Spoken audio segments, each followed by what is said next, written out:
Hey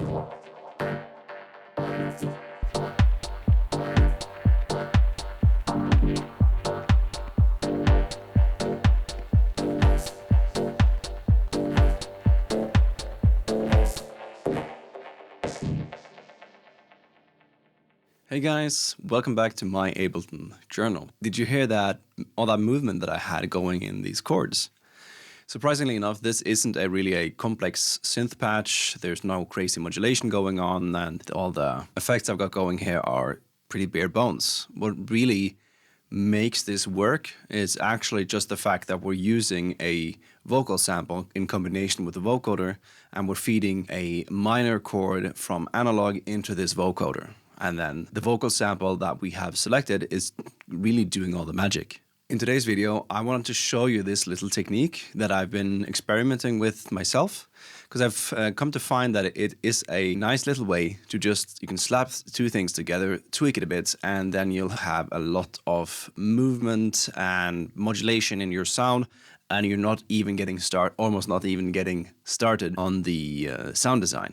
Besides that, for this example, I've chosen to keep the beat relatively simple, just a kick, sub, hi-hat, and a clap, as well as some background atmospheres, but we're not going to be talking about that today. So without further ado, let's go on to step number 1.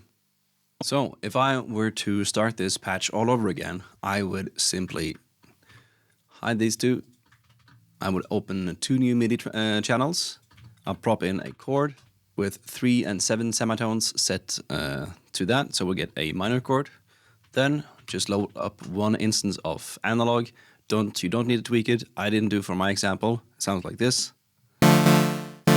Super boring. Mute that. And for our vocal sample, I have chosen to go with the vocal from the project demo that comes with Ableton once you first open it the first time, and it's called Vocal Patience Main and Harmonies. Just drag that up into your empty MIDI channel and it will load it into a simpler. Then all you do is plop a vocoder. After that, select external for our carrier, and then select the audio from. We're gonna go with number 12, analog. And then I do like to decrease the bands a bit just to emulate that vintage vocoder sound. I will increase the range of the low cut just to make sure that the bass, not so many of the bass frequencies are affecting all the bands that is in the vocoder. And then the next step is just to go into analog. And I'd like to go with not a super low note necessarily. Let's try with G1. And I'm just going to drag out this 1 bar loop of this note, and it doesn't matter. Let's just crank up the volume here a bit, but the rhythm of this note doesn't really matter because we're going to use this vocal track with the vocoder to actually trigger the opening and closing of the gates on this incoming signal. I'll show you in just a second. So now, whenever I place a note here on the piano roll, I'll open this gate and the synth sound is going to come through.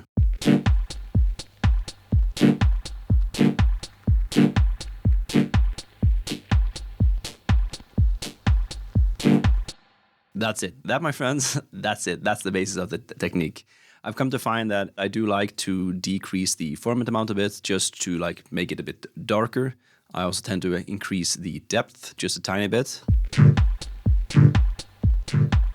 And the sound that you're going to get here fully depends on where in the sample we're playing back from, and also how quickly the sample is being played back.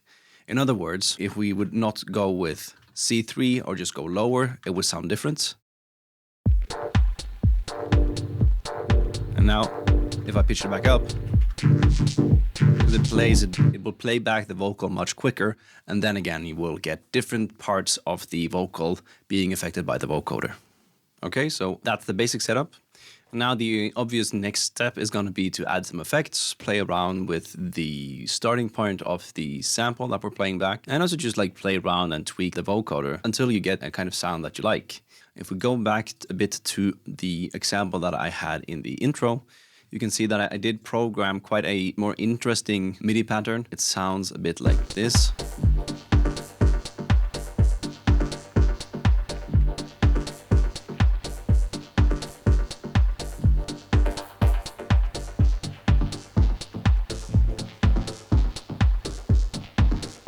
What's also really cool is that you can play around with like the timing of the triggering of the notes. And since the chord sound that is playing back the main melody or like the harmony of whatever is going into the vocoder, that means as long as that track is on time, you can play around with like the timing of the gates here, and it's still gonna sound in time, basically. Let's take a listen.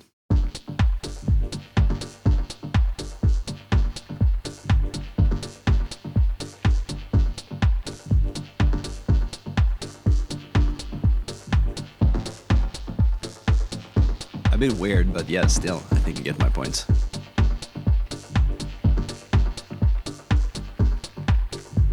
Alright, so that's really all there is to say about this technique. Number 1, find a vocal sample that you like. Number 2, use the vocoder. Number 3, slap a phaser on some OTT and add some delays and reverbs, and that could be the basis of your next dub techno track if that's something that you're interested in.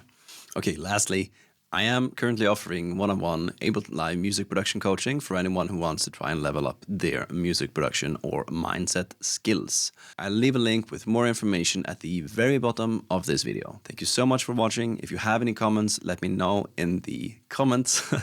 And if not, I'll just see you in the next video.